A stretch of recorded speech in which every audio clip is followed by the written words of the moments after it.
আসসালামু আলাইকুম এভরিওয়ান, আশা করি সবাই ভালো আছেন। আল্লাহর রহমতে আমিও ভালো আছি। আজকে আমি আপনাদের সাথে শেয়ার করব দারুণ একটি রেসিপি। চলুন রেসিপিটি কি আপনাদের সাথে শেয়ার করি। দেখতে পাচ্ছেন আমি এখানে কড়াইতে তেল দিয়ে দিলাম, তেল গরম হয়ে আসছে, দিয়ে দিলাম পেঁয়াজ কুচি।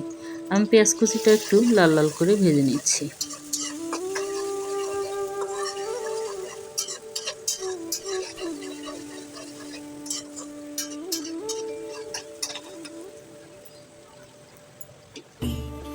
এই যে দেখুন পেঁয়াজটা কিন্তু লাল লাল হয়ে আসছে। এতে আমি এখন দিয়ে দিব চিংড়ি মাছ। চিংড়ি মাছটা আমি সাগরের চিংড়ি ব্যবহার করেছি। যদি এখানে দেশি চিংড়ি ব্যবহার করতাম তাহলে আর একটু সুন্দর কালার আসতো। দেশি চিংড়িগুলো কিন্তু অনেক সুন্দর আর লাল লাল হয়ে আসছে। এই যে আমি দিয়ে দিলাম এখন রসুন বাটা আর একটু জিরা বাটা আর হলুদের গুঁড়ো আর লবণ দিয়ে আমি এটাকে ভালো করে ভেজে নেব, যাতে আদা রসুন বাটা জিরা বাটার কাঁচা গন্ধটা না থাকে। একটু আমি কষিয়ে নিচ্ছি। আমি কিন্তু এখানে মরিচের গুঁড়া দিইনি, এখন আমি দিয়ে দিচ্ছি মরিচের গুঁড়া। অল্প পরিমাণে দিয়েছি কারণ এই মরিচটাতে বেশি ঝাল নাই। আমি পরবর্তীতে কাঁচামরিচ ব্যবহার করব, তাই অল্প 1 চা চামচের মতো দিয়ে দিলাম। আর এখন দিয়ে দিলাম মিষ্টি কুমড়া। মিষ্টি কুমড়াটা আমি চিংড়ি মাছের সাথে কষিয়ে নিচ্ছি। কষিয়ে দেখুন আমার কিন্তু সুন্দর মিষ্টি কুমড়াটা সিদ্ধ হয়ে আসছে। আর এখানে দিয়ে দিলাম পুঁই শাক। এই মিষ্টি কুমড়ার পুঁই শাক রান্না এত টেস্ট আগে জানতাম না। এটি কিন্তু আমাদের এলাকার খাবার না, এটি আমি শিখেছি যেহেতু আমার হাজব্যান্ড ডিফেন্সে জব করে, সেই কারণে বিভিন্ন এলাকার লোকের সাথে আমার উঠা বসা এবং তাদের সাথে পরিচয়। সেই সুবাদে আমার এই রান্নাটি তাদের হাতের খাওয়া, তাদের হাতে এই রান্নাটা খেয়ে আমি দেখেছি অনেক টেস্ট লাগে, তাই ভাবলাম এই রান্নাটা আমিও আপনাদের সাথে শেয়ার করি। এই রান্নাটা যেদিন আমি প্রথম রান্না করেছিলাম সেদিন আমার হাজব্যান্ডও বলছে যে বাহ, ভালোই তো লাগে, আগে তো জানতাম না এইভাবেও খাওয়া যায়। আমিও বললাম হ্যাঁ, এটা আমি দেখি নেই, এটা আমি নতুন শিখেছি এক ভাবির কাছ থেকে। তবে দেখলাম অনেক মজা হয়, তা আমি এটা আপনাদের সাথেও শেয়ার করলাম। আপনারাও এইভাবে রান্না করে দেখবেন। আর আপনারা কে কোন অঞ্চলের এই খাবারটা অবশ্যই কমেন্ট করে জানাবেন, আর আপনারা খেয়েছেন কিনা এটাও কমেন্টে জানাবেন।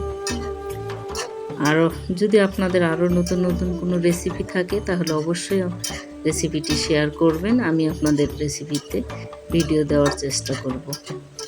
এই যে দেখুন আমার কিন্তু শাকটা কমে একদম, তখন মনে হলো একদম অনেক শাক, কিন্তু আরও কমে যাবে। এটা আমি এভাবে এখন ঢাকনা দিয়ে রান্না করতে দেব।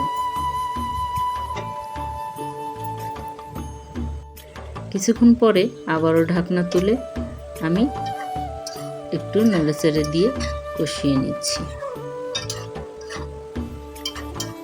দেখুন একদম অল্প হয়ে আসছে, আরও কমে আসবে, কারণ শাকটা যখন প্রপারলি সিদ্ধ হয়ে যাবে দেখবেন একদম কমে আসছে। আর এই মিষ্টি কুমড়া দিয়ে পুঁই শাক রান্নার সাথে চিংড়ি মাছ, এমনিতেই চিংড়ি মাছের সাথে সব যায়, তারপরে এই দুটো আরও বেশি। এবার আমি সামান্য পরিমাণ পানি দিয়ে দিলাম ওই ডাঁটিগুলো সিদ্ধ হওয়ার জন্য।